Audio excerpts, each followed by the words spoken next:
About a month ago, a friend of mine gave me some oregano seeds in a little teeny tiny pot. And I've never grown any herbs before. Thought I'd give it a try. And the instructions were very simple. You put the seeds just under the surface and keep the surface moistened, and it grows. So I tried that, and it was going well.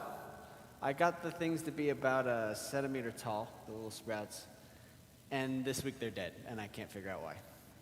So the moral of the story is don't ever ask me for advice on gardening or farming. However, I do know just enough about gardening to know that the sower of the seed in the gospel today is a terrible gardener. And Jesus meant that purposefully. He purposefully told a story about a terrible gardener. Let me explain. Imagine you're Jesus' audience at the time, 2,000 years ago. Everybody lives within a kind of a farming, agricultural kind of world. We're a bit more mixed now, but a lot of people still have gardens. We have some familiarity of how things should be done. If somebody gave you seeds, or if you went and purchased seeds for something, you're going to be rather smart in the way that you plant those things. You've got maybe a section of the garden already determined where things are going to go. You're going to make sure the pumpkins are way over there because they take up so much space, and you're going to have your carrots over here and cucumbers over there. You already know where things are going to go. And when you go to plant the seeds, you're not just like spraying them everywhere just to see where they go. You're going to dig out a little tiny hole, plant one seed at a time, cover it up, move over to the next spot. You're going to be very deliberate in your planting of the seeds. This guy doesn't seem to know what he's doing.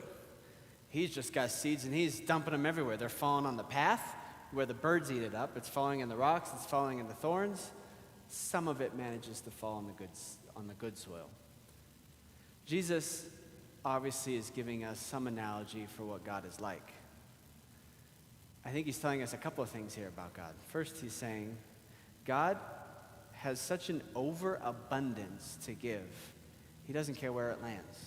He has a superabundance to give of his word, of his teaching, his truth, his love, his goodness. There is so much to be given.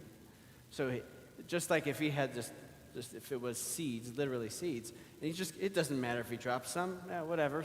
It's going to get into the good soil. It doesn't matter if he leaves a trail on his way to the good soil. The Lord has a superabundance to give to us of his word. Second thing is, he doesn't need to be maybe overly cautious of where it goes because he really does intend his word to be for everybody. He doesn't just come to those who absolutely love the Lord and are ready to receive everything he has to say. He doesn't only talk to those. He doesn't only talk to the person who comes and sits at daily mass every day and spends 4 hours in prayer after mass and all that stuff. He wants to speak to everyone. He's going to speak to the heart of heart. He's going to speak to the person whose heart is full of those thorns. They're going to choke his word because he longs for them to hear his word anyway. He's going to speak it no matter what. And maybe he has some hope that person with that stony heart or that thorny heart is going to change. Maybe his prayer, his hope, is that someday they will become the good soil, more receptive to what he has to say. I think the third thing is really interesting that he shows us here about the sower is that the sower's seeds are particularly fruitful. When they do land in good soil, my goodness, they do a lot. He says that they will yield 30-fold or 60-fold or 100-fold. Apparently, at that time, an average harvest, you would expect it to gain 7-fold. So 30-fold in itself was already really abundant. 30, 60, 100-fold. When the Lord's word reaches into our hearts and we are really prepared, when we're that good soil to receive the Lord, it can bear so much fruit in our life. It can change our life. It can change the lives of the people around us. 100-fold maybe. So what are we supposed to take away from this gospel? I think most of the time, preachers like myself have stood up here and said that we need to work on our soil. And that's true. We do need to do that.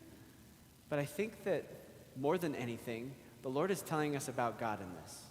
He's telling us about the Father. He's telling us about his own heart.